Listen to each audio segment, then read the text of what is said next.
नमस्कार साथियों, मैं सीमा गुप्ता आज फिर आप सभी के बीच पर्यावरण संरक्षण से संबंधित क्लास लेकर आई हूँ। और इस क्लास के माध्यम से मैं आपको बता रही हूँ कि कैसे आप बेहतर निबंध लिख सकते हैं। अर्थात आज की क्लास में मैं आपको तीसरे प्रकार के निबंध को लिखने के लिए प्रक्रिया बता रही हूँ कि कैसे आप पर्यावरण संरक्षण से संबंधित तीसरे प्रकार के निबंध को लिख सकते हैं। अभी तक 2 वीडियो में आपको मैं प्रथम प्रकार के निबंध पर्यावरण संरक्षण से संबंधित बताए, जिसमें मैंने आपको बताया कि कैसे आप सकारात्मक एक संदेशजनक लाइन से अपने पर्यावरण संरक्षण से संबंधित निबंध को आरंभ कर सकते हैं और कैसे बीच बीच में सकारात्मक लाइनों के माध्यम से उस पर्यावरण संरक्षण से संबंधित निबंध को बहुत ही समग्र आयाम देते हुए अंत करते हैं, ताकि आप बेहतर अंक प्राप्त करते हैं। वहीं दूसरी तरफ जो दूसरा वीडियो था, जिसमें मैं निबंध के द्वितीय प्रकार के बारे में बताई, जिसमें मेरे द्वारा आपको अवगत कराया गया कि कैसे आप वर्तमान पर्यावरण संरक्षण से संबंधित समस्याओं को अवगत कराते हुए अपने निबंध को आरंभ करते हैं और कैसे बीच बीच में अपनी लाइन के माध्यम से अपने निबंध को एक सकारात्मक और समग्र आयाम देते हैं और सभी दृष्टिकोणों को अवगत कराते हुए अपने निबंध को कंप्लीट करते हैं। और इसी प्रकार इसी क्रम में मैं इस तीसरे प्रकार के निबंध में पुनः आप सभी को पर्यावरण संरक्षण से संबंधित ही निबंध लिखने की प्रक्रिया को बता रही हूँ, ताकि परीक्षा में किसी भी प्रकार से पर्यावरण संरक्षण से संबंधित निबंध आता है तो आप अवश्य ही अच्छा लिखेंगे। और चूंकि आपको इस निबंध के क्लास में न सिर्फ हम आईएएस परीक्षाओं के लिए निबंध लिखने की कला को बता रहे हैं और पीसीएस परीक्षाओं के लिए निबंध की कला बता रहे हैं और एपीएस आदि परीक्षाओं के लिए निबंध की कला बता रहे हैं, बल्कि विशेष तौर पे मैं आपको समीक्षा अधिकारी परीक्षा में आप कैसे 100% निबंध में आप अंक प्राप्त कर सकते हैं, उस दृष्टिकोण से मैं आपको यह निबंध पढ़ा रही हूँ, जिसके कारण एक ही विषय पर 3 निबंध का क्लास आप सभी के समक्ष में उपलब्ध करा रही हूँ, जिसका एकमात्र उद्देश्य है कि यदि आप इस मार्गदर्शन का उपयोग करते हैं तो अवश्य ही आप सफल हो। तो इस जो तीसरे प्रकार के निबंध में है वो मैं कैसे आरंभ कर रही हूँ, क्वेश्चन मार्क के माध्यम से। जो बाकी सामग्री होगा एज इट इज होगा कि, और उसी के क्रम में मैं आपको बताती हूँ कि कैसे ये निबंध आरंभ करना है। चूंकि मैं निबंध आरंभ करूं उसके पूर्व फिर आप लोगों को सूचना उपलब्ध कराना है कि निबंध से संबंधित जो भी विषय सामग्री है जल्द ही टेलीग्राम चैनल पर आप सभी को उपलब्ध कराया जाएगा। लेकिन निबंध को कैसे लिखना है और किस भावना से निबंध में आप अपने व्यक्तित्व का झलकाते हैं, ये सब चीज़ें आपको समझने के लिए अवश्य ही वीडियो को देखिएगा। तो आइए जानते हैं तीसरे प्रकार के निबंध पर्यावरण संरक्षण के संबंध में। ये जो तीसरे प्रकार का निबंध है वो मैं क्वेश्चन मार्क से आरंभ की हूँ, प्रश्न की हूँ, और जिसका आगे अपने निबंध में सब कुछ उत्तर देना है। इसका शुरुआत की हूँ कि क्या पर्यावरण प्रदूषण की समस्या अपने अंतिम चरण में प्रवेश कर चुका है? क्या पर्यावरण प्रदूषण पृथ्वी में जनजीवन के विनाश का कारण बनेगा? क्या हम यूं ही प्रदूषण को आगे बढ़ाते गए तो क्या आने वाले समय में हम अपने घरों से बाहर सामान्य रूप से निकलने में सक्षम होंगे? फिर से देखिए कि ये मैं तीसरे प्रकार के निबंध कैसे शुरू की। क्या पर्यावरण प्रदूषण की समस्या अपने अंतिम चरण में प्रवेश कर चुका है? क्या पर्यावरण प्रदूषण पृथ्वी में जनजीवन के विनाश का कारण होगा? क्या हम यूं ही प्रदूषण को आगे बढ़ाते गए तो क्या आने वाले समय में हम अपने घरों से बाहर सामान्य रूप से निकलने में सक्षम होंगे? और इसके बाद मैं आपको वो सभी सामग्री लगातार पढ़ के सुना रही हूँ बिना किसी बाधा का, जो कि आपको इसी निबंध में लिखना है। पहले आपने तीसरे प्रकार के निबंध में क्वेश्चन मार्क से आरंभ किया, उसके बाद आप लिखेंगे, जैसा कि हम सभी जानते हैं कि पर्यावरण के बिना हमारा जीवन अधूरा है।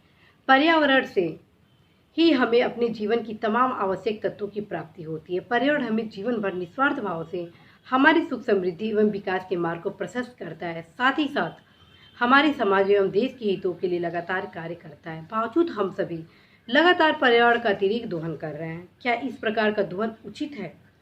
क्या हम यूं ही पर्यावरण का दोहन करेंगे तो क्या हम आने वाले समय में अपने सुख समृद्धि एवं विकास का मार्ग प्रशस्त कर पाएंगे? एक समय था कि हम निःशुल्क स्वच्छ जल का सेवन कहीं पर भी कर लेते थे, लेकिन अब स्वच्छ जल के लिए हमें अपना ध्यान व्यय करना पड़ रहा है। यूं ही चलता रहा तो क्या आने वाले समय में हमें स्वच्छ वायु लेने के लिए अपने धन का व्यय करने की आवश्यकता नहीं पड़ेगी? जिस प्रकार से लगातार पर्यावरण का दोहन हमारे द्वारा किया जा रहा है, तो क्या यह विषय चिंतनीय हम लोगों के लिए नहीं होना चाहिए? तमाम इस प्रकार के प्रश्न मन में उमड़ रहे हैं, जिससे एक भय उत्पन्न हो रहा है कि आने वाला कल कैसा होगा। पर्यावरण संरक्षण के प्रति यह विषय सोचनीय है। आज वह वक्त हमारे पास दरवाजा खटखटा रहा है कि यदि अब हम नहीं संभलेंगे तो कल हमें संभलने का मौका नहीं मिलेगा।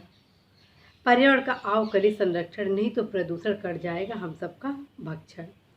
अब वक्त आ गया है कि हम प्रत्येक नागरिक पर्यावरण संरक्षण के लिए अपनी पैनी नज़र के द्वारा कार्य करें, उन सभी तत्वों की जानकारी प्राप्त करें जिन कारणों से पर्यावरण लगातार प्रदूषित हो रहा है।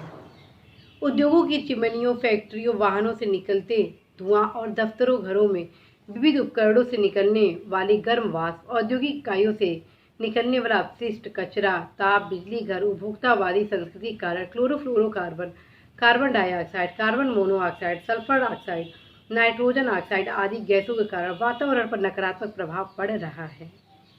बड़े पैमाने पर जनसंख्या वृद्धि, नगरीकरण एवं औद्योगिकरण हेतु वन विनाश, जलवायु परिवर्तन पर्यावरण प्रदूषण का प्रमुख कारण के रूप में गिना जा सकता है, जिसके परिणाम के रूप में हम देख सकते हैं कि आज लगातार वैश्विक तापमान में वृद्धि हो रहा है, जिसके कारण मानसूनी क्षेत्रों में वर्षा में वृद्धि से बाढ़, भूस्खलन, भूमि अपरदन जैसी समस्या के साथ जल की गुणवत्ता व आपूर्ति पर गंभीर प्रभाव पड़े हैं।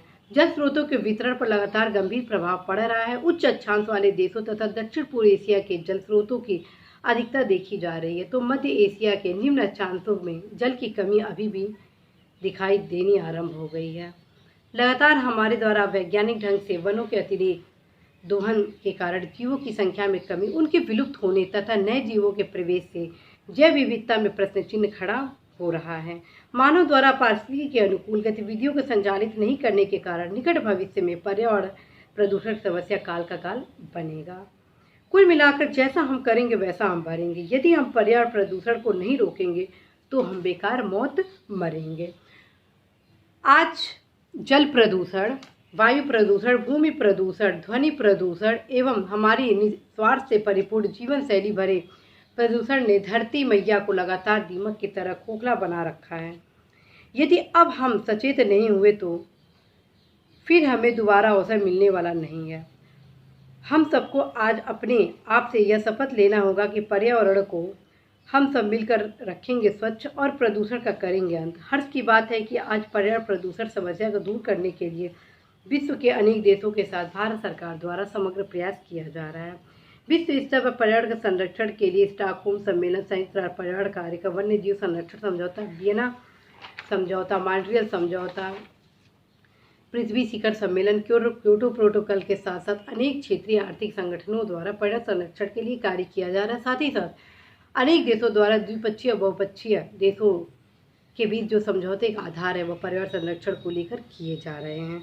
आज पर्यावरण संरक्षण के लिए उठाए गए कदमों में हमारे देश भारत का प्रयास जो है वह अत्यंत ही सराहनीय है। भारत द्वारा पर्यावरण संरक्षण के दृष्टिकोण से प्रत्येक क्षेत्र में कदम उठाया गया है ताकि पर्यावरण को संरक्षित किया जा सके। प्रोजेक्ट टाइगर, प्रोजेक्ट एलिफेंट, पर्यावरण संरक्षण अधिनियम, वन्य जीव संरक्षण अधिनियम, वन संरक्षण अधिनियम, जल प्रदूषण निवारण अधिनियम, सहस्त्राब्दी विकास लक्ष्य समेत तमाम कानून, नियम, अधिनियम, योजना, कार्यक्रम, सम्मेलन आदि का आयोजन किया गया है तथा किया जा रहा है। नीति आयोग द्वारा लगातार प्रदूषण समस्या को दूर करने के लिए अतुलनीय कार्य किया जा रहा है। भारत सरकार तथा तमाम राज्यों के राज्य सरकार द्वारा बजट में पर्यावरण संरक्षण के लिए पर्यावरण तकनीक पर जोर दिया जा रहा है। जो स्टार्टअप योजना मेक इन इंडिया के साथ तमाम इस प्रकार की योजनाओं के माध्यम से कार्य कर रहे हैं जो कि पर्यावरण तकनीक से संबंधित है, तो उन्हें भारत सरकार और राज्य सरकार द्वारा विशेष प्रकार का स्तर दिया जा रहा है।